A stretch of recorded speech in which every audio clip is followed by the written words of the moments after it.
I woke up that Tuesday morning to find an 8-foot white vinyl fence slicing straight through my backyard. Not along the edge, not near the side, right down the middle of my own property. A bright yellow sign dangled from a padlocked gate, shouting in bold letters that this was now private HOA property and trespassers would be prosecuted. The fence had appeared overnight like some twisted suburban magic trick, except instead of pulling a rabbit from a hat, someone had stolen half my land. My name is Daniel Morrison, and I'd lived on the edge of Maple Ridge Estates for exactly 3 years. When I bought my place, the main selling point was the extra acre of undeveloped land out back. I'd planned to build a workshop, maybe plant fruit trees. The property line was crystal clear in my deed, filed with the county, and I'd been paying taxes on that full acre since day one. So imagine my confusion when I found a letter taped to my door demanding $600 a month in land usage fees for property I already owned. It was signed by Patricia Garrison, president of the Maple Ridge HOA. I'd heard the stories. Patricia ruled the HOA like her personal empire, measuring lawns with a ruler, issuing fines for mailboxes that were the wrong shade of black. Some called her dedicated. Most called her something less printable. But even for Patricia, this was absurd. I assumed it had to be a mistake. Nobody could possibly fence off someone else's land and demand rent. That would be insane. I grabbed my property deed, survey and tax receipts and headed to Patricia's house, also the unofficial HOA headquarters. Her garage had been converted into an office with filing cabinets full of violation notices and a wall of aerial photos marked up with red circles. Patricia answered the door in what I can only describe as business casual battle armor blazer pressed sharp enough to cut glass, clipboard in hand like a weapon. Before I could speak, she launched into a speech about the HOA reclaiming unused land for community use. I showed her my documents,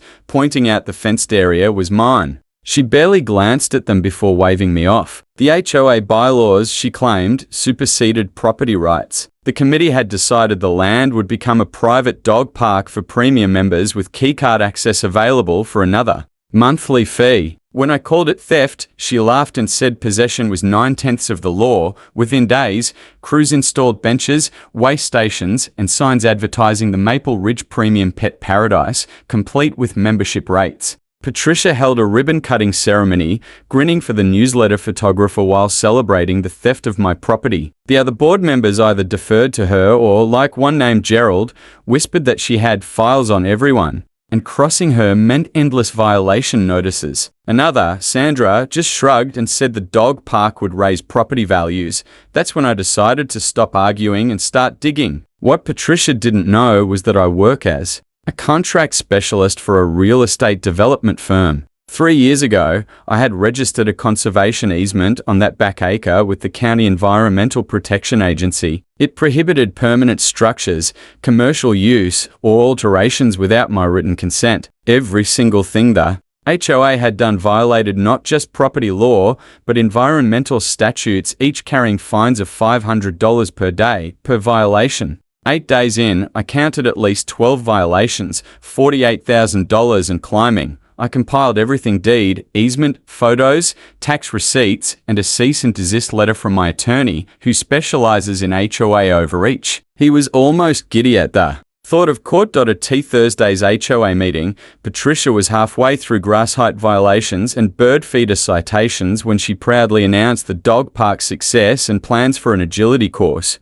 I stood, walked to the front, and calmly requested to address the board. Patricia flushed crimson and tried to have me removed, but the crowd, many with their own grudges, insisted I speak. I laid out the facts. The land was mine, the HOA had zero legal claim, and the easement made their actions a goldmine for fines. I read the penalty total, $48,000 out loud. Then I gave them two options: remove everything, restore the land, and pay me $35,000 in damages, or go to court where the costs would likely triple and board members could face personal liability. Patricia tried to cut me off, but when I mentioned personal liability, board members paled. Gerald quietly left. Sandra frantically searched her phone, likely to see if homeowners insurance covers HOA lawsuits. It doesn't. Patricia, in desperation, claimed the HOA had sovereign immunity. I put my attorney on speaker. He explained sovereign immunity doesn't exist for HOAs, and pretending it does could be fraud. The room erupted.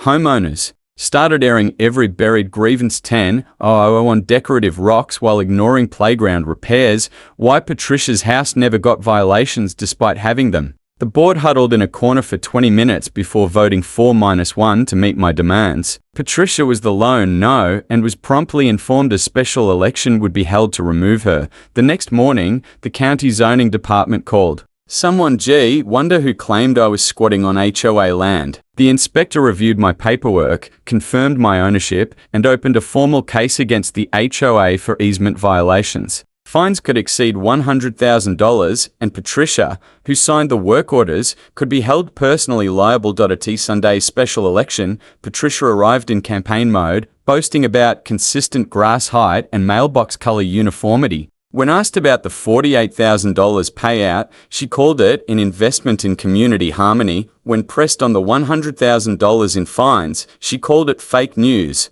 The vote was 1-1-2-3 Patricia. Her husband and one invalid duplicate ballot Patricia had submitted herself. The new board president, a retired attorney named William, negotiated with the county to reduce fines in exchange for compliance and oversight reforms. The HOA paid $65,000 in total settlements. Patricia was personally served with a $25,000 civil lawsuit from the HOA's insurance company. 2 weeks later at the county hearing, Patricia tried to represent herself with a binder of bylaws and Facebook posts from other HOA presidents. The judge was unmoved. He explained HOA rules don't override state law and ignorance isn't a defense. She was fined $15,000 and sentenced to 300 hours of community service in environmental restoration. When she claimed the court had no authority over HOA matters, the judge tacked on another 100 hours for contempt and invited her to appeal from jail if she kept talking. Patricia went silent, pale as paper. Her little kingdom had crumbled. And this time, the law, not the HOA, was in charge.